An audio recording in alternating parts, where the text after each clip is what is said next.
Hello, I'm Gus Downing, publisher and editor of the D&D Daily, and this is the LP News Network. Today's episode is about your career development in asset protection. It begins with the basics, lasts your entire career, and now includes omni-retailing. How are you managing your career, and how do you reach the senior vice president level? With us today to discuss this topic is Rosamaria Sostilio, senior vice president, asset protection, Hudson Bay Company.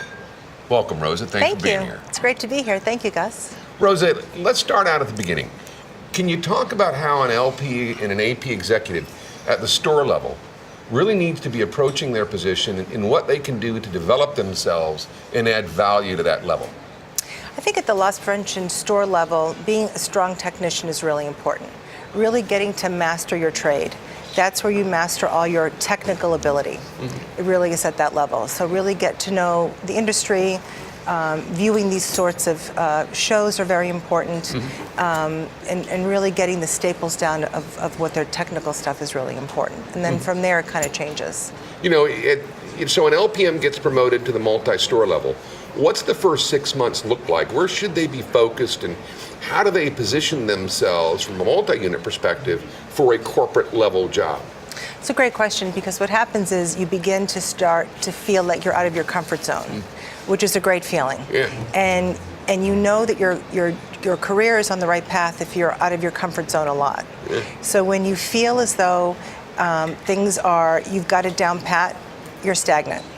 And it's time to look for something else. It's time to go to the next point. Sure. So I think it's really important to remember that as you begin to grow and as it goes into multi-unit, it becomes more and more about leadership. So you've mastered your technical ability, and you have to have you have to be sound technically, but now you begin to really play with your leadership style and your leadership skills. And what I really recommend is that everyone look around at leaders. Every experience you have is a good experience, even the bad experiences. So when you meet a leader that you think is terrible, that's great, because that's how you learn not to do those things. Right. And that's what I've done in my career. You know, it's about learning and modeling and really paying attention to what's out there. But once you get into multi-store, it really becomes a lot about leadership, partnering with your store general managers or store directors. You'll have multiple people to have to get alignment with, which is also always very difficult. And a challenge. But those challenges are good. That's what hones your skills. Don't be afraid of people challenging you. Don't wait to be invited into a conversation. Get yourself involved.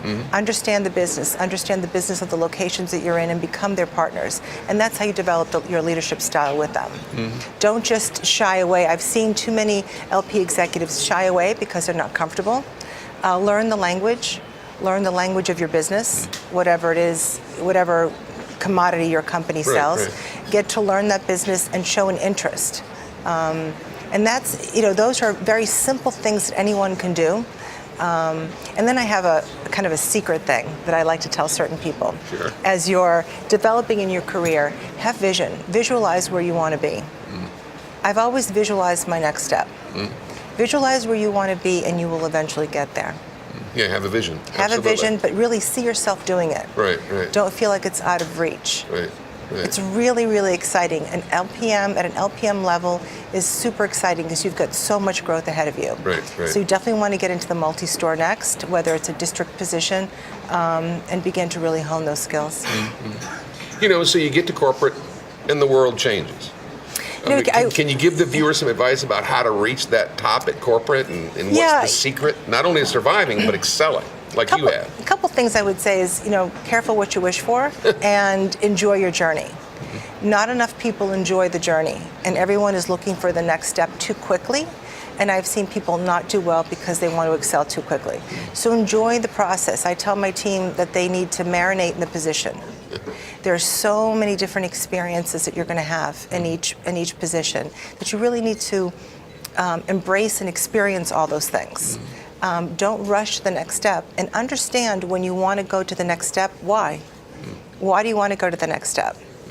Why do you want to be promoted? Are you looking for more money? Are you looking for a growth experience, and going for the right reasons is very, very important. Yeah, absolutely. Going for the right reasons is very important, because once you get into corporate, then it becomes really less about technical ability and a lot more about leadership. Yeah, in politics. Politics and business acumen and organizational agility.